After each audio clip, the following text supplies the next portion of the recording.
की दुनिया में ये केस क्यों हुए आपको पता है? शादी किसी और के साथ, लव किसी और के साथ, और इसकी जो सारी गलती वो किसके ऊपर जाती है? माँ बाप के ऊपर। आप मानते हो ना? अगर माँ बाप पहले ही मान लेते तो किसी माँ का लड़का मरता नहीं। तो ये माँ बाप के हिसाब से कुछ गलतियां हो जाती हैं। तो कहने का भाव हम तो देखो यही कहते हैं कि अगर बच्चे जहाँ चाहते हैं वहाँ उनकी शादी कर दो भाई, उन्हें अच्छा पार्टनर मिल रहा है, वो एक दूसरे को समझ रहे हैं, जान रहे हैं, तो शादी कर दो। नहीं जान रहे हैं तो अगर वो अरेंज करना चाहते हैं तो अरेंज कर लो, तो ऐसे केस सामने ना आए। ललित गोवरिया सर की तरफ से 201 रुपया है, बहुत बहुत धन्यवाद है। तो देखिए ऐसा ही क्या हुआ, ऐसी एक कहानी है। उज्जैन में रुकोड़ी नाम सुना है, फिर वो तो बहुत लंबी हो जाएगी। क्या नाम है? ब्याह सुना दे। अच्छा ब्याह सुना दे, तो चलो ब्याह सुनाएंगे। तो देखो आप लोग जानते हैं कुदरकोट जो है, जहाँ से हमारे सुना है कुदरकोट? नहीं सुना? अच्छा, भगवान श्री कृष्ण की ससुराल जहाँ है वो अपने यही कुदरकोट में है, 3 किलोमीटर पड़ता है। तो भगवान कन्हैया की जो पहली शादी हुई थी रुक्मिणी जी के साथ, रुक्मिणी जी नाम सुना? रुक्मिणी जी भी नहीं सुना? मतलब कृष्ण रुक्मिणी भगवान को जानते होंगे। हाँ, तो भगवान की जो पहली शादी हुई कृष्ण की वो अपने यहाँ कुदरकोट से हुई। आप जहाँ बैठे हो ये तीर्थ गांव है। हाँ, अब आप लोगों को टाइम नहीं होगा, कितने दिन तक रुके हो आप लोग यहाँ? सुबह चले जाओगे, 2 दिन और रुकोगे। अगर आप लोग यहाँ रुके हो तो इतने दूर से आए हो तो यहाँ रुक्मिणी माँ के दर्शन करके जरूर जाना। हमारे सुरेंद्र भैया वहाँ घूम आए। यहाँ भगवान की पहली ससुराल थी। वृंदावन और वो मथुरा जो है वो उन्होंने लीलाएं की है, उनका जन्म स्थान है, लेकिन भगवान की जहाँ शादी हुई है वहाँ ये कुदरकोट में हुई है। अगर आप लोग आए हो तो एक बार दर्शन जरूर करना। वहीं पे मेरा घर है। अब खैर हम तो मिल नहीं पाएंगे क्योंकि हमारी तो कथा चल रही है आगरा में, अभी मुझे वहां कथा में पहुंचना है। तो चलिए हम आपको अपने यहाँ की कथा सुनाते हैं। ठीक। एक समय की बात कि अपने यही कुदरकोट में पहले आज से 5000 साल पहले ये कलयुग प्रारंभ हुए। ज्यादा नहीं, 5000 कुछ साल ही बीती है। कलयुग की उम्र है 4,32,000।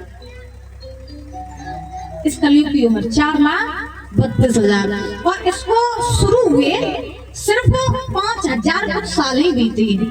तो आज से लगभग 5000 साल पहले अपने यही कुदरकोट में एक गांव था जिसका नाम था कुंदनपुर। बड़े ध्यान से सुनना, कुंदनपुर गांव का नाम था। तो यहाँ एक राजा रहते थे जिनका नाम था भीष्मक। तो भीष्मक रहते थे, तो इनके घर में 5 बेटे थे, बेटियां एक भी नहीं थी। तो इनके घर में 5 पुत्र थे और पुत्र एक भी नहीं। तो भीष्मक सोचते गए प्रभु कहीं से कन्या आ जाए। अच्छा, बिना लड़की के घर नहीं होता है। एक बात मेरी हमेशा याद रखना, यहाँ जितने लोग बैठे हैं, कथा अगर भागवत होती तो बहुत ही आनंद आता। अभी नाइट प्रोग्राम है, लेकिन हम एक बात जरूर आपको बताएंगे कि जिस घर में लड़की होती है ना, उस घर का आदमी राजा होता है। लड़कियां गरीबों के यहाँ जन्म लेके नहीं आती, लड़कियों का जन्म तो अमीरों के यहाँ होता है। और जिस महाराज जिसके नसीब में लड़की होती है वो इंसान राजा होता है, राजा। बेशक उसके घर में पैसा ना हो, लेकिन अगर लड़की है तो महाराज वो राजा है। अगर आपके घर में पैसा बहुत है, लड़की नहीं है, तो वास्तव में गरीब हो। बिना लड़की के घर नहीं होता है। कन्या का होना बहुत जरूरी है घर में। बिना लड़की के शोभा ही नहीं होती है घर में। लेकिन आज के जमाने में सबसे ज्यादा अत्याचार बेटियों पर ही होती है। कहीं गर्भ में मार दी जाती है, कहीं जब जन्म ले लेती हैं तो बड़ी हो जाती हैं, जब बड़ी हो जाती हैं तो महाराज दहेज के लिए जला दी जाती है। दहेज प्रथा जो होती है ना, उसके लिए लड़कियों को जला दिया जाता है। आज के जमाने में हमारे भारत में और कहीं बहुत सी जगह लड़कियों की बहुत कमी है, क्योंकि लड़कियों की हत्या ज्यादा हो रही है। कहीं कहीं अब आजकल तो सबसे बुरी चीज ये हो गई कि महाराज छोटी छोटी बच्चियों के रेप होते हैं, और रेप होते हैं तो कहीं उन्हें रेप में मार दिया जाता है, काट दिया जाता है, कहीं घर में तो लड़कियों की ऊपर जो अत्याचार ज्यादा हो रही है, ठीक है ना। तो हर घर में लड़की का होना बहुत जरूरी है, और लड़की घर में होनी कैसी चाहिए। अच्छा, आप लोग मानते हो बेटी घर की लक्ष्मी होती है ना, बेटी घर की लक्ष्मी होती है, लेकिन लक्ष्मी वही होती है जो कुल खानदान की मर्यादा को लेकर के चलती है। वैसे आज के जमाने में तो ना लड़की कम है ना लड़के कम है, सब बराबर है। आज की दुनिया में, आज की जनरेशन में जितना लड़के नहीं करते उससे कई गुना ज्यादा लड़कियां काम कर रही, हर फील्ड में वो आगे हैं। तो आज तो लड़कियों के पास फुल फ्रीडम है। पहले क्या होता था कि लड़कियों को दबा करके रखा जाता था, भैया ये इतनी बंद रखना, ठीक। पहले क्या होता था कि लड़कियों को दबा करके रखा जाता था, हर चीज में बिल्कुल घर में घुसी रहे। और आजकल लड़कियों के पास में फुल फ्रीडम है, लेकिन फ्रीडम होने के बावजूद भी कुछ लड़कियां ऐसी हैं जो उस फ्रीडम का फायदा नहीं उठा पा रही हैं। यहाँ जितनी हमारी बहनाएं बैठी है, हमारी उम्र की ही बैठी है, तो एक बात हम आपसे जरूर कहेंगे कि आज की दुनिया में अगर जीना चाहती हो, सत्य बात बता रहे, कुछ सुन के जाना न जाना, लेकिन एक बात मेरी हमेशा याद रखना कि आज की दुनिया में अगर तुम जीना चाहती हो तो अपने पैरों पर खड़ी जरूर हो जाना, अपने पैरों पर खड़ी जरूर हो जाना, क्योंकि जब तक तुम अपने पैरों पर खड़ी नहीं होगी ना, तब तक ये दुनिया तुम्हें नोच खाएगी। और जिस दिन तुम अपने पैरों पर खड़ी हो जाओगी ना, ये दुनिया देखने से पहले 1000 बार सोच के तुम्हारे पास जाएगी। याद रखना, ये हर लड़की से हम कह रहे हैं, खुद को बड़ा सक्षम बनाओ, खुद को बड़ा मजबूत बनाओ, इस दुनिया के भरोसे ना रहो। अरे दुनिया तो तुम्हारे ऊपर हावी हुई बैठी है। आज आदमी नहीं राक्षस हो गया है। देखो, जब सुनते हैं तो बहुत बुरा लगता है कि 2-2 साल की बच्चियों के साथ में रेप होते हैं, बहुत बुरा लगता है। आदमी जानवर बन चुका है। और हर लड़की से हमेशा एक ही बात कहते हैं कि अगर जीवन में कुछ करना चाहती हो तो पढ़ना लिखना और अपने पैरों पर खड़ी जरूर हो जाना। लेकिन क्या होता है कि लड़कियां यही सोचती हैं, काफी लड़कियों की जिंदगी हमने देखी है, वो क्या करती हैं, बस कहीं पर 2-4 दिन का प्रेम हुआ, गांव में पड़ी है, 2-4 दिन का प्रेम, हाय हेलो, पूरे दिन पूरी रात हाय हेलो, और बस हाय हेलो के चक्कर में सत्य बता रही, हाय हेलो के चक्कर में फिर माँ बाप क्या करते हैं, अगर लड़की ने कहा कि हम इससे प्यार करते हैं, इससे मेरी शादी करा दो, माँ बाप मारेंगे, घर में बंद कर देंगे। फिर उसके बाद क्या होगा कि दूसरे के साथ में तुम्हारी शादी कर दी जाएगी, फिर वहां जाना ससुराल में और वहीं चूल्हे में घुसे रहना, बस यही तुम्हारी जिंदगी। आज के जमाने में लड़कियों को लड़की की तरह नहीं, मशीन की तरह यूज किया जाता है। अगर सत्य बताएं आपको तो लड़कियों को आज मशीन की तरह लोग यूज करते हैं। ऐसे बहुत कम माँ बाप हैं वास्तव में जो अपनी बेटी को लक्ष्मी मानते होंगे, जो अपनी बेटी को बहुत आगे बहुत लेवल तक ले जाना चाहते होंगे। लेकिन कुछ माँ बाप ऐसे हैं जो वो यही चाहते हैं कि बेटी तेरी जिंदगी बस यही है, पहले मायके में खाना बना, फिर ससुराल में जाकर के खाना बनाना। तो आज की दुनिया में और खासतौर पे गांव में होता है कि जितना लड़की को सम्मान दिया जाता है उतना लड़की को सम्मान नहीं दिया जाता है। लेकिन मेरी बात याद रखना, कभी कहते हैं कि बेटे का सम्मान जगत में, बेटे का सम्मान जगत में, और बेटी का कोई मान नहीं, और दुनिया वालों हमें बता दो, और बेटी क्या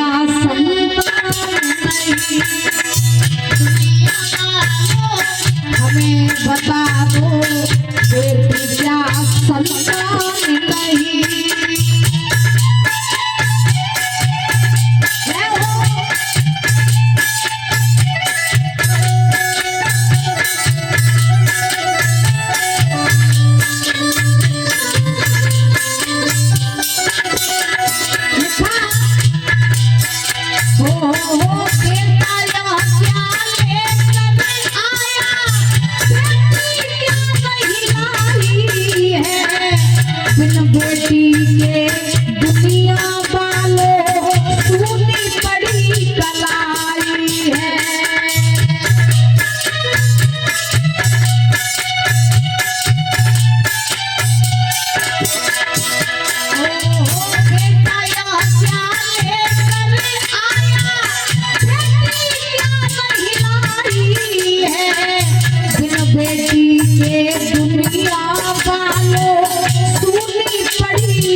बेटा यहाँ क्या लेकर आया, बेटी क्या नहीं लाई है, और बिन बेटी के दुनिया वालों सूनी पड़ी कलाई है। रक्षाबंधन भाई दूज का बिल्कुल तुमको ध्यान नहीं, दुनिया वालों हमें बता दो बेटी क्या संतान नहीं है?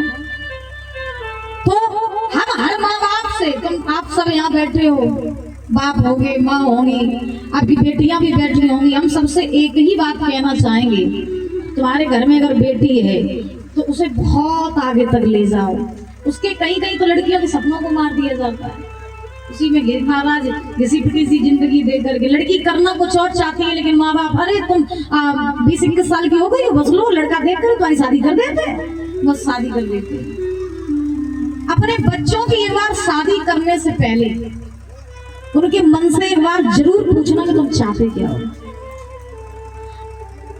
माँ बाप ही बच्चों के दोस्त होते हैं, माँ बाप ही बच्चों के दुश्मन होते हैं। जब एक बच्चा घर से हार करके थक करके बैठ जाता है ना, तो फिर उसे मरने के सिवा कुछ दिखाई नहीं देता है, और इसका सारा इल्जाम माँ बाप के ऊपर जाता है, और इसकी सारी गलती माँ बाप की होती है। भाई पैदा तुमने किया, बड़े ध्यान सुनना, बच्चों को पैदा तुमने किया, उनके मन की तुम नहीं सुनोगे तो क्या बार बार नहीं सुनेंगे? उन बच्चों को आगे तुम नहीं बढ़ाओगे तो क्या बार बार नहीं बढ़ाएंगे? बार बार तो हावी हुए बैठे ही नहीं तुम पे। जब तुम अपने बच्चों के मन की नहीं सुनोगे तो कौन सुनेगा भाई? लेकिन हमारे यहाँ क्या होता है कि लड़की 21-20 साल की हुई तो बस लड़का देख करके शादी कर दो, बेचारी वहां जाए ससुराल में मशीन की तरह यूज की जाए, काम करे मर जाए, बस लो मर्यादा में बांध दोगे। तुम बेटी हो, तुम बाहर नहीं जा सकती हो, तुम कुछ नहीं कर सकती, कर सब कुछ सकती है लेकिन तुम करवाना नहीं चाहती। ये बात मेरी याद रखना। तो अगर आपके घर में बेटियां हैं तो उनको पढ़ाओ लिखाओ, उनको बहुत आगे बढ़ाओ। अगर लड़की के आचरण अच्छे हैं, लड़की के गुण अच्छे हैं, आपको लगता है कि हमारी बेटी बहुत आगे जाएगी, तो उसका फुल सपोर्ट करो, क्योंकि माँ बाप ही बच्चों की ताकत होते हैं। फुल सपोर्ट करो। और अगर आपको लग रहा है कि बेटी के आचरण कहीं गड़बड़ है या मेरी बेटी आगे नहीं बढ़ सकती, तो उसकी शादी कर दो। लेकिन एक के चक्कर में सबको तो ना पीसो।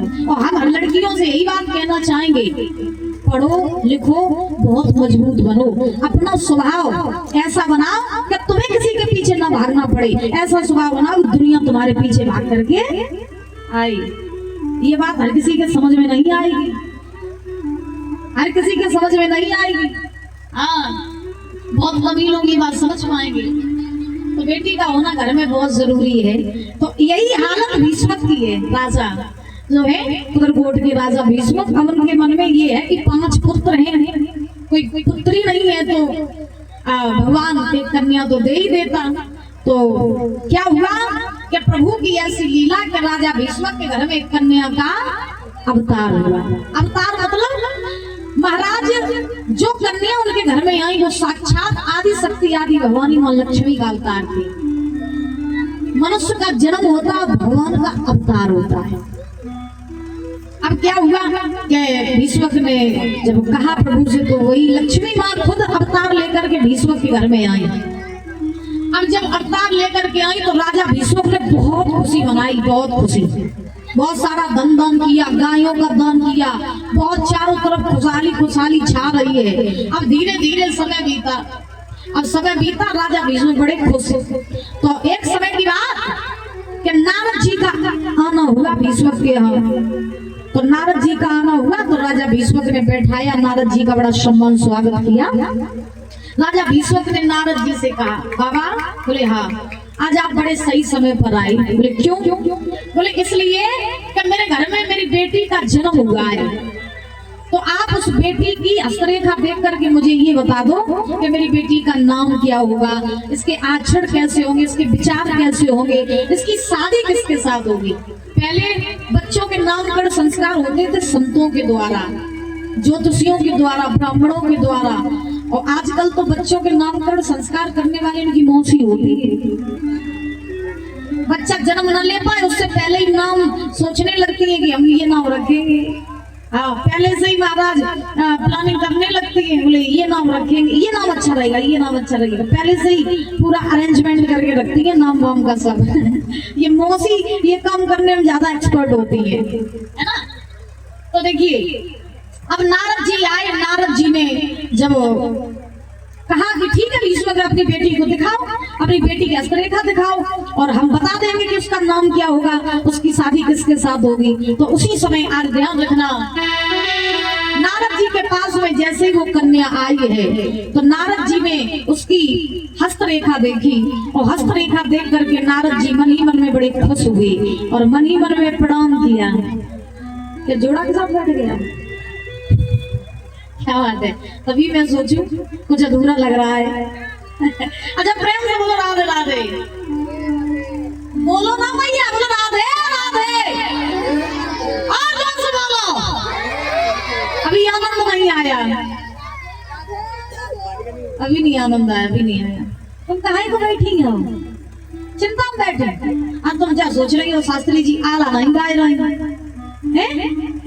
और बेवाले गीत नहीं गा रही, कांटो लग जाए रे दैया। तो चलिए एक बार जोर से बोलेंगे तब गाएंगे, ठीक? बोलो राधे राधे, और जोर से बोलो।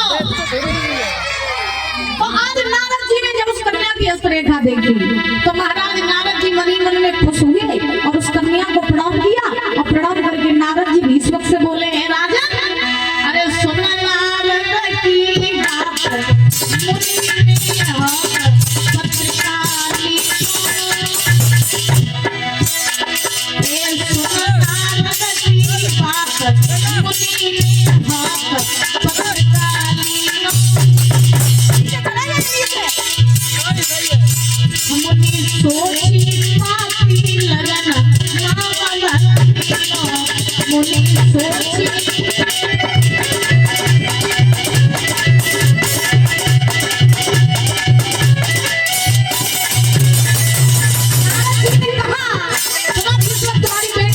क्या होगा? तो नारद जी बोले, अरे रुका मेरा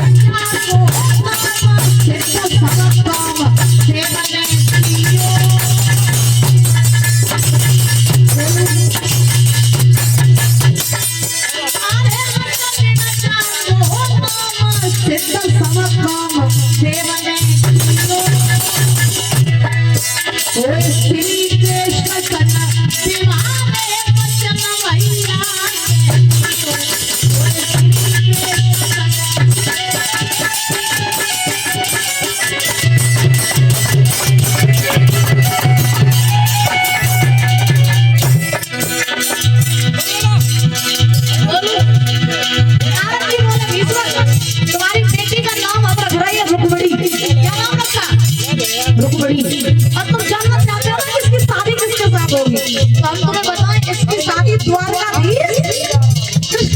होगी और भाई